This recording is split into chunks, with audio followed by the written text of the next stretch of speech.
diciendo, ¿ya? Estábamos haciendo conversiones, si recuerdan, acerca de lo que era mol, átomos y masa en gramos, ¿ya? Y les voy a hacer acuerdo un poquito de esto, de estas conversiones, que decíamos que un mol, ¿ya? En este caso de carbono, pero puede ser de cualquier elemento químico, va a equivaler siempre a 6.023 por 10 a 23 átomos del elemento, en este caso carbono, y esto va a ser igual a 12,01 gramos de carbono, que esto era la masa atómica que la encontrábamos en nuestra tabla periódica, ¿ya? Entonces, si a mí me dan algún ejemplo de alguna fórmula expresada en gramos, en masa de alguna sustancia, puedo yo transformarla a moles y luego a átomos y viceversa, ¿sí? De átomos a moles y de moles a masa, ¿ya? Para eso utilizo en caso de moles a átomos o de átomos a moles el número de Avogadro, que es esto, el 6.023 por 10 a la 23 átomos. Y en caso de moles a masa o viceversa, utilizo el peso, ¿sí? En gramos de la sustancia. ¿Ya? Esos eran algunos ejemplos que hicimos nosotros en el que transformábamos de gramos a moles, ¿ya? Puede ser de cualquier elemento químico o cualquier sustancia, ¿ya? Y aquí era como hacíamos el cálculo del peso molecular, ¿ya? De una sustancia. Para eso tomábamos nosotros lo que es el peso de cada elemento y sumábamos el peso de cada uno de los elementos para darnos la masa o peso total, la masa molecular, ¿sí? Como aquí tenemos el nitrato de potasio, esto de aquí, ¿sí? Lo desglosábamos y sacábamos la masa atómica de cada uno para sacar la masa total, ¿sí? De cada elemento y sumar cada uno de estos y sacar la masa molecular. Quisiera saber si esta clase que ya vimos está clara o la repito. Esta parte de aquí de cómo calcular las masas.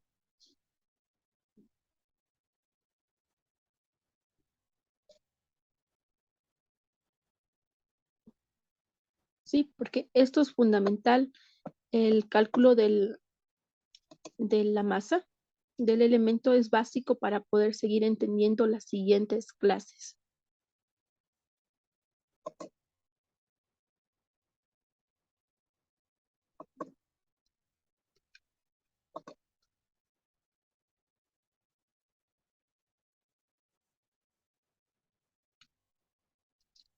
La composición porcentual, un segundito. ¿Ya?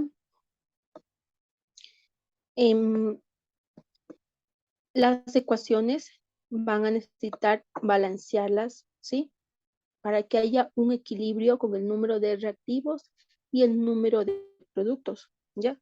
Una ecuación química consta de dos miembros separados por una flecha, ¿sí? Aquí, que indica el sentido de la transformación, que va de aquí hacia acá, ¿verdad? Como les estoy indicando en el apuntador, las sustancias que se inician se llaman reactivos y el resultado va a ser el producto, ¿ya? Aquí, miren, por ejemplo, tenemos un reactivo A más un reactivo B, ¿sí? Vamos a obtener los productos C y el producto D, ¿ya? Ahora tenemos también unos símbolos, ¿sí? Cuando tengo más de un reactivo, los voy a separar con el signo más, ¿ya? Aparte, sólido se representa con S minúscula, líquido con L minúscula, gas con G minúscula, acuoso AC minúscula. Esto es un dato para que más adelante tengan conocimiento en otras aplicaciones. Y bueno, aquí tenemos la ley de la transferencia de energía, ¿sí? En que establecen relaciones de masa, ¿sí? Que se verifican en las reacciones químicas. Tenemos dos, la ley de la conservación de la masa y la ley de las proporciones definidas, ¿ya? En, en la ley de la conservación de la masa nos dice que la masa no se crea ni se destruye, solo se transforma, ¿ya? Repito, la masa no se crea ni se destruye, solo se transforma. En toda reacción química, la masa total de reactivos va a ser siempre igual a la masa total de los productos. ¿Ya? Aquí, por ejemplo, vemos un ejemplo en el que hay una vela, ¿verdad? Y pues hay combustión, ¿sí? Por el oxígeno que hay en el aire, ¿ya? Se ha consumido, ¿sí? Estos reactivos, ha habido una reacción y aquí está consumida esta vela, pero igualmente hubieron productos, ¿sí? Productos que van a ser igual al número de reactivos que se utilizó. No, aquí la materia se ha transformado, ¿ya? Y este era un ejemplo em, que nos daban, ¿verdad? Nos dicen que si yo tengo 100 gramos de una sustancia más 50 gramos de otra sustancia, me van a dar en total como producto 70 gramos de una sustancia y de la otra no sé, y me representa con la letra D, ¿cierto? Para poder calcular porque no sé. Entonces, si aquí tengo 100 más 50 sería 150 gramos de reactivos, ¿verdad? Y ya obtuve como producto 70 gramos. ¿Cuánto me falta para completar los 150? Pues es 80 gramos, ¿sí? ¿Qué nos dice esto? Que D va a valer 80 gramos, ¿sí? Por lo tanto, el reactivo sería la misma cantidad que el producto. Y la ley de las proporciones definidas, ¿sí? Que cuando combinamos dos o más elementos forman un compuesto, ¿sí? Siempre vamos a obtener esta proporción, ¿sí? En este caso nos dice eh, que reaccionen, por ejemplo, 1 gramo de hidrógeno con 8 gramos de oxígeno, ¿sí? Están en la misma proporción que si yo dijera 2 gramos de hidrógeno o 16 gramos de oxígeno, ¿ya? O sería lo mismo decir 0,5 gramos de hidrógeno a 4 gramos de oxígeno, están en la misma proporción, ¿sí? Es lo que me refiero a proporción. Claro que aquí habrá menos cantidad, aquí obviamente en 10 gramos de hidrógeno más 80 gramos de oxígeno y más cantidad de sustancia, pero la proporción es la misma.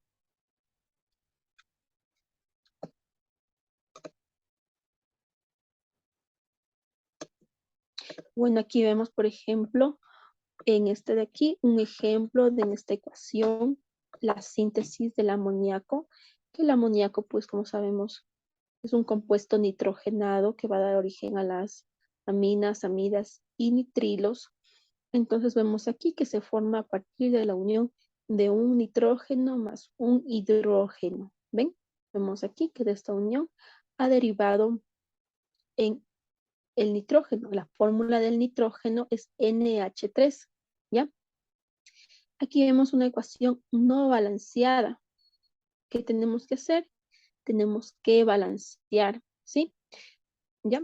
Entonces yo veo aquí nitrógenos, tengo 2 nitrógenos y acá, miren, 2 nitrógenos y aquí un nitrógeno. Entonces, ¿qué me hace falta? Un nitrógeno más aquí, ¿verdad? ¿Qué hago? Antepongo un 2, ¿sí? Para multiplicar. Aquí imaginariamente habría 1, ¿verdad? Que representa un nitrógeno, pero no se escribe. Esto sería 1 por 2 2 nitrógenos. Sería igual a 2 nitrógenos, ¿ya? Ahora aquí, ¿qué tengo? 2 hidrógenos y aquí tengo 3 hidrógenos. ¿Qué hago? También tengo que igualar, ¿cierto? Pero tengo que tomar en cuenta que antes ya puse un 2 aquí, que me afecta tanto al nitrógeno y también al hidrógeno. Es decir, me multiplica el nitrógeno y también me multiplica el hidrógeno. Y el hidrógeno tiene 3 hidrógenos. Por 2, 6. ¿Ya? Tengo 6. Aquí tendría 6, pero acá solo tengo 2 hidrógenos. ¿Qué hago para completar aquí también y tener 6? Busco un número que multiplicado por 2 me dé 6 y es 3, ¿verdad? 3 por 2, 6 hidrógenos. Y al otro lado también de los productos tengo 2 por 3, 6 hidrógenos. Esta sí ya es una ecuación balanceada, ¿ya? Y aquí vamos a representar, ¿verdad? A la ecuación ya balanceada, ¿sí? De la formación del amoníaco. Ya, aquí tengo una molécula de nitrógeno, tengo 3, ¿ven? 3 moléculas de hidrógeno, ¿ya? Igual acá tengo 2 moléculas de amoníaco, ¿sí? Ya. Una molécula me va a representar un mol, 3 moléculas, 3 moles, y 2 moléculas, 2 moles, ¿ya? De todo esto, ¿ya? Ahora el peso, ¿sí? Un nitrógeno me pesa 14 gramos. Eso tengo que buscar en mi tabla periódica. Voy a mi tabla periódica y veo un nitrógeno. ¿Cuál será la masa atómica del nitrógeno? Y ahí dice 14 de un nitrógeno. Pero yo aquí tengo 2. Entonces multiplico por 2 y sumo a 3 hidrógenos. ¿Cuál es el peso de cada hidrógeno? Cada hidrógeno pesa 1 gramo. ¿Sí? Eso igualmente, ese dato está en la tabla periódica, el dato de la masa o peso atómico del hidrógeno, que es 1 gramo. ¿Ya? Pero aquí tengo 6, porque 3 por 2 es 6. Entonces, tengo que multiplicar el 1 gramo por 6.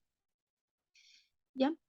Esto en relación al peso de los reactivos. ¿Y qué pasa con el amoníaco? Igualmente tengo que calcularle su masa. ¿Sí? Aquí tengo 17 gramos, ¿sí? Que pesa una molécula de amoníaco, ¿sí? Ahí tengo que sumar, ¿verdad? El nitrógeno pesa 14 gramos y el hidrógeno 1 gramo, pero tengo 3 hidrógenos, serían 3 hidrógenos más 14 gramos de nitrógeno, 17 gramos. Y multiplico por 2 porque son 2, ¿sí? Son 2 moléculas de amoníaco.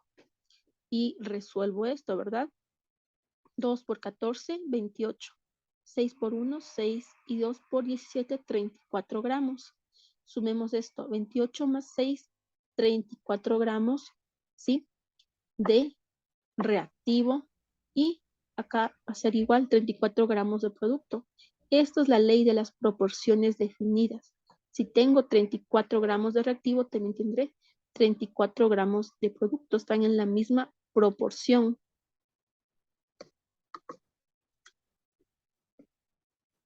Pasos para balancear una ecuación química, ¿sí? Primero vamos a balancear los metales, luego los no metales o aniones, ¿sí? El hidrógeno y finalmente el oxígeno. Ya, repito, primero metales, luego no metales, ¿sí? Luego el hidrógeno y luego el oxígeno.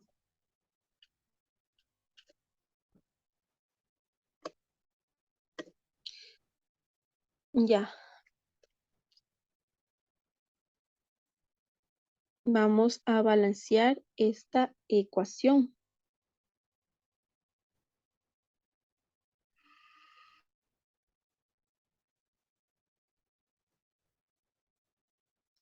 ¿Ya?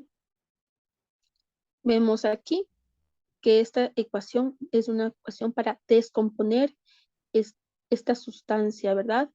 En dos compuestos, ¿ya?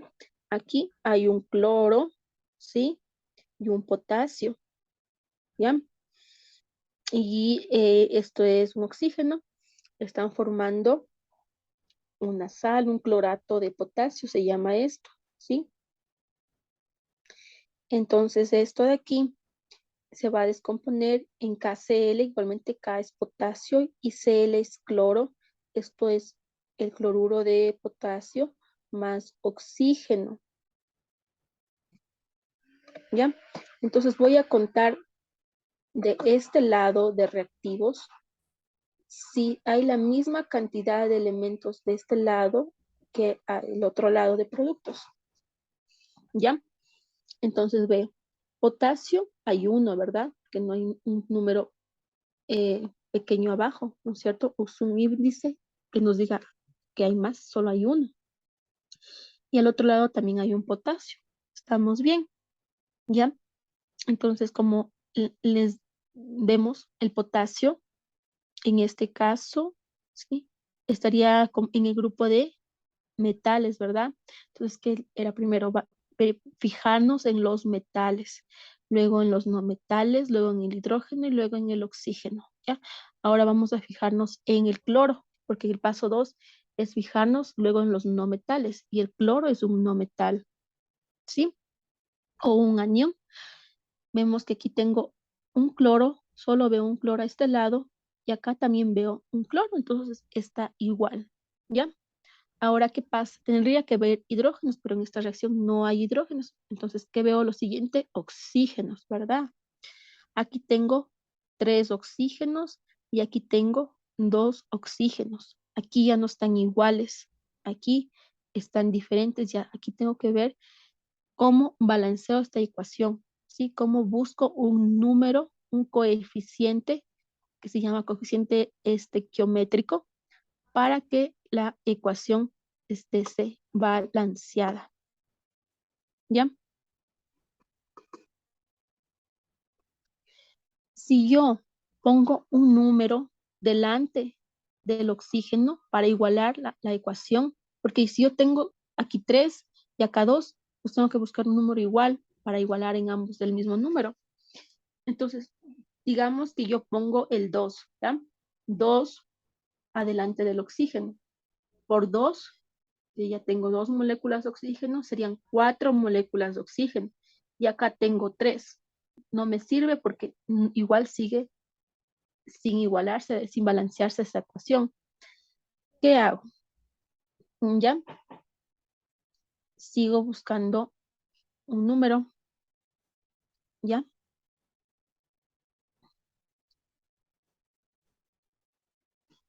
Por ejemplo, aquí vemos, ¿sí? Eh, si yo pongo un 2 aquí, delante de todo este clorato de potasio, este 2 me va a afectar al potasio, al cloro y al oxígeno, ¿sí? 2 por 3 del oxígeno es 6. Tendría 6 oxígenos a este lado. Y acá solo tengo 2, ¿verdad? ¿Qué hago para tener también 6? Buscar un número que me dé 6 y es el 3. 3 por 2, 6. Ya igualé oxígenos con el 3, ¿sí? 3 por 2, 6. Y acá también 3 por 2, 6 oxígenos. Pero al momento de poner este 2 también aquí para completar los oxígenos, también afecta al cloro y al potasio. Entonces también tengo que igualar acá el cloro y potasio. ¿Ya? Aquí tengo 2 potasios y acá solo tenía un potasio, mire, un potasio y un cloro. ¿Qué tengo que hacer? Buscar un número, ¿sí? Para tener 2 cloros y 2 potasios. Y es el 2. Si pongo un 2 delante del cloruro de potasio, ya tendría 2 potasios en los reactivos y 2 potasios en los productos y 2 cloros en los reactivos que está aquí y 2 cloros también en el producto. ¿Hasta ahí alguna pregunta?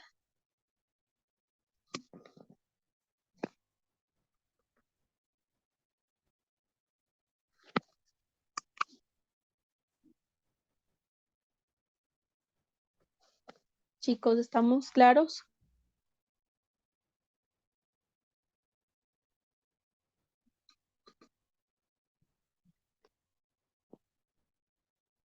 ¿Ya? Estos eran igual algunos ejemplos que yo ya les mencioné de cómo balanceábamos las ecuaciones, ¿sí? Aquí, que por ejemplo, tenemos aquí, que es la reacción que vamos a balancear. Tengo dos hidrógenos y aquí un hidrógeno. Entonces, ¿qué hago? Buscar un número que multiplicado como coeficiente me dé 2. Entonces, este 2 pongo adelante, ¿sí? Entonces, me quedarían dos hidrógenos y dos bromos. Y ahí sí igualo, ¿verdad? Dos hidrógenos y dos bromos. Ya se balancea la ecuación. Aquí también vemos que tengo dióxido de azufre, agua, ¿sí? Y aquí tengo un ácido, ¿sí? Con azufre. Veo aquí, me fijo primero en los metales. Aquí no hay metales. Bueno, entonces sigo. ¿Cuál es el segundo punto? Los no metales, en este caso, ¿sí? El azufre me fijo. Hay un azufre y un azufre acá. Estamos bien, está balanceada la ecuación. Luego me fijo en los hidrógenos. Igual, tengo dos hidrógenos y dos hidrógenos acá. Y finalmente en los oxígenos tengo 2 más uno, 3 oxígenos de este lado y 3 oxígenos de este lado. Igual está balanceada esta ecuación. Aquí es el caso del amoníaco que ya vimos.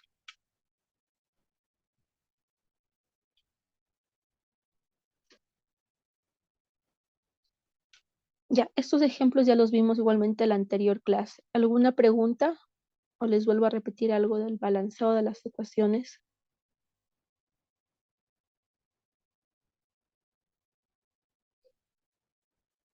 Ya, eso también es que ya les expliqué la anterior clase.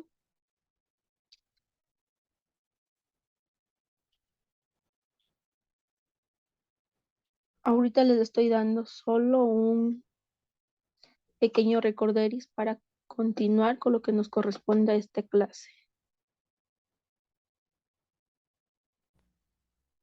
Ya, vamos a hablar acerca de reactivo limitante y reactivo en exceso. Ya, cuando ocurre una reacción química, como vemos, vamos a tener dos reactivos, ¿no es cierto?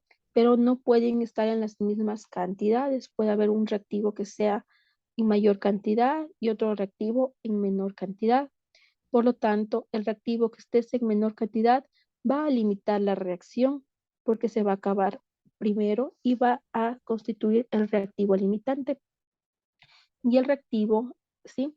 El que está en mayor proporción y va a quedar como sobrante va a ser el reactivo en exceso.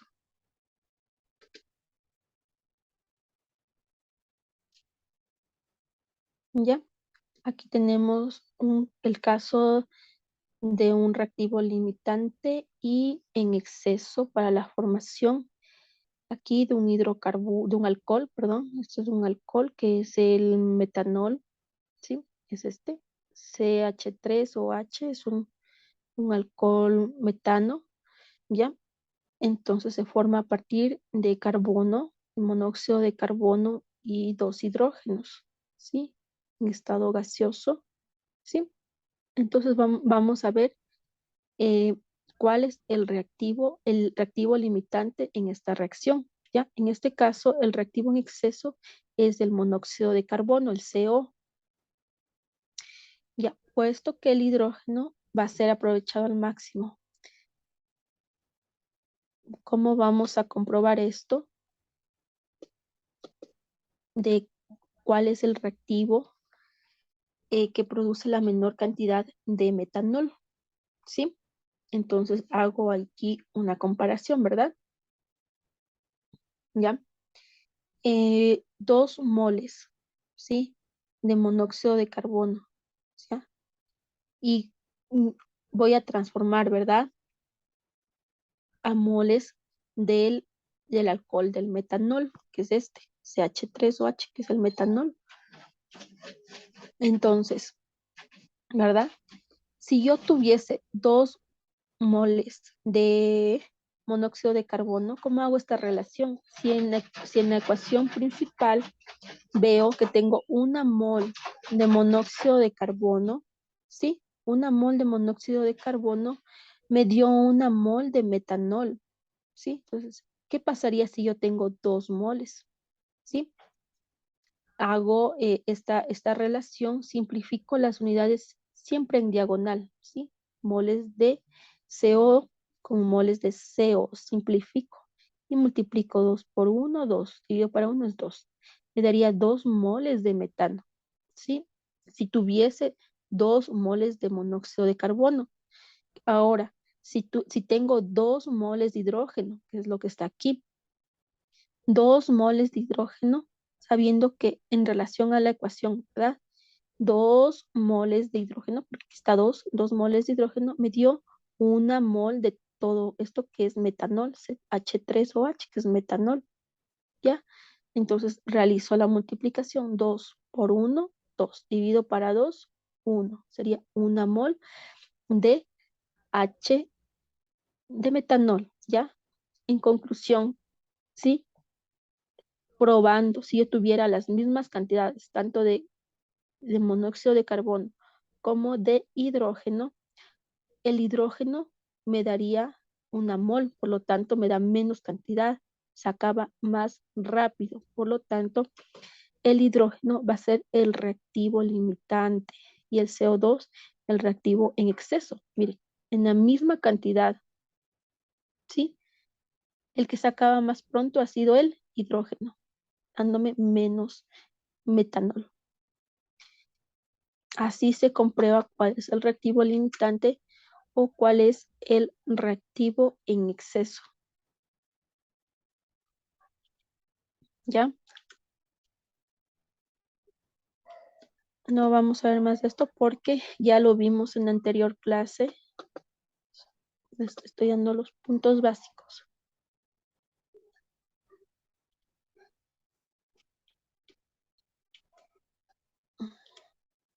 Ya, vamos un segundito, les voy a compartir la pantalla.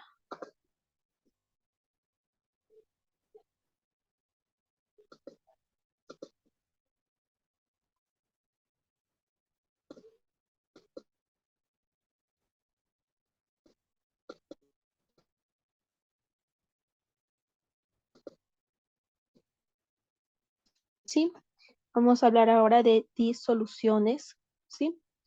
Acerca de la solubilidad, ¿ya?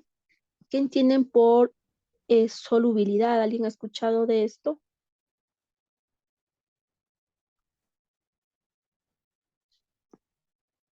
Bueno, continuemos. La solubilidad de un soluto en un disolvente determinado y a una determinada temperatura es la concentración del soluto en una disolución saturada, ¿sí? Poco a poco vamos a entender estos conceptos que sí a veces nos hacen un poquito confundir, ¿ya?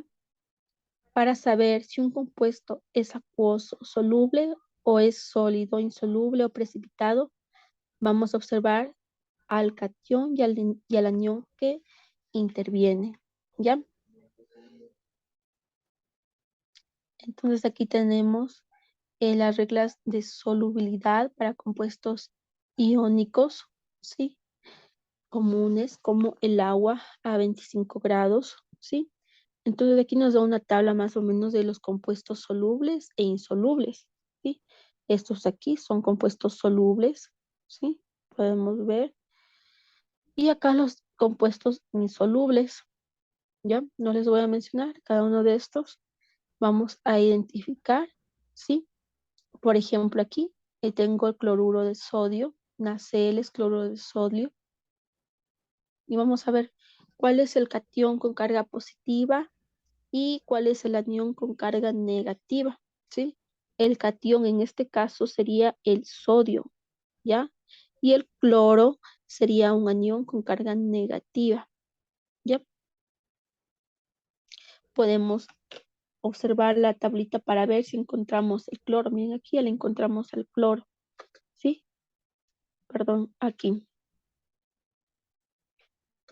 Ven, aquí está el cloro, ¿sí? Como parte de compuestos solubles. Y veamos si encontramos. El sodio no está. Bueno, entonces el cloro, hemos encontrado al cloro como un anión, ¿sí? En parte de los compuestos solubles y no hemos encontrado el sodio. En este caso, el compuesto soluble lo colocamos al lado del compuesto acuoso, ¿no es cierto? AC.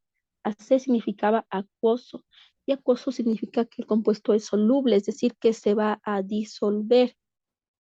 ¿Sí? ¿Ya? Si no hubiésemos encontrado este compuesto, no sería un compuesto soluble, sino sería un compuesto insoluble, ¿ya? Y lo hubiésemos representado con la letra S. Sí, pero como vemos que sí, el cloro está como parte de los compuestos solubles que se van a disolver, pues pongo eh, este símbolo AC que significa que es soluble. Ya, aquí tengo más ejemplos de soluciones, ¿sí? Si es un compuesto soluble o soluble, ¿ya? Igualmente puedo revisar mi tabla a ver si encuentro, ¿sí? En este caso, no los encuentro, son compuestos insolubles. Entonces, yo les recomiendo que esta tablita que está aquí, pues la tengan para saber, para comparar cuál sería un compuesto soluble y cuál sería un compuesto insoluble. ¿Ya? Vamos a hablar ahora acerca de los números de oxidación y la carga iónica. ¿Sí? Entonces, esto es muy importante. ¿Ya? Como sabemos, un elemento se combina con otro elemento, pero van a estar en cargas diferentes. ¿Sí? El número de oxidación. ¿Ya? Entonces, la capacidad de combinación de un átomo con otros para formar compuestos recibe el nombre de valencia. Ahora se prefiere utilizar número de oxidación o estado de oxidación, que es lo mismo, ¿ya? En cual no significan las cargas, ¿ya? Entonces aquí tenemos, por ejemplo, igualmente el cloruro de sodio. Vemos que la valencia del sodio, si buscamos en la tabla periódica, es +1, una valencia 1 positiva. Y del cloro es -1, una valencia negativa. ¿Ya? Entonces vemos el número de oxidación. En este caso, el número de oxidación lo escribimos arriba, ¿sí? Lo vemos. Sobre el símbolo y lo podemos poner el signo más o menos dependiendo la carga que esté presente, ¿ya? Y bueno, lo vamos a escribir como vemos aquí, a la izquierda, aquí la valencia y la carga iónica, ¿sí? La carga iónica puede ser positiva o negativa, ¿sí? Entonces, la carga iónica va a depender si el átomo gana o pierde electrones. Cuando un átomo gana electrones, se va a cargar más electronegativo. Y así, cuando gana electrones y cuando pierde electrones, pues va a ser más electropositivo. ¿Ya? Son definiciones que poco a poco vamos a darnos cuenta. Aquí vemos la carga iónica. Vemos que aquí los elementos están juntos. Aquí ya están en forma ionizada, es decir, los elementos individuales. Y vamos a poder ver la carga iónica de cada uno de estos elementos. Bueno, estos de aquí son algunos radicales.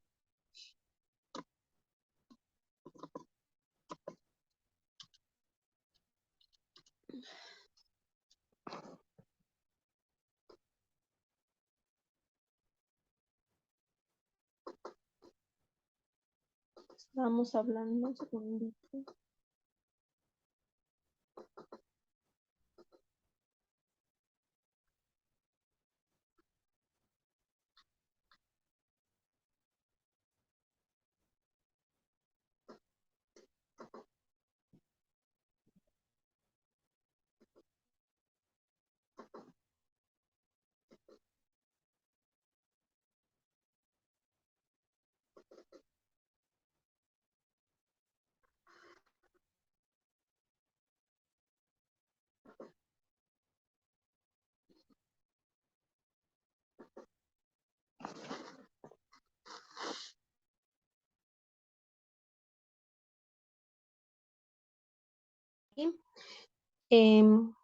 nosotros tenemos las diferentes disoluciones, más o menos teniendo un conocimiento con lo que les expliqué previamente, ¿no? Para saber si un elemento va a ser disuelto o no, si puede ser soluto o solvente, vamos a tener que conocer estas definiciones, ¿ya?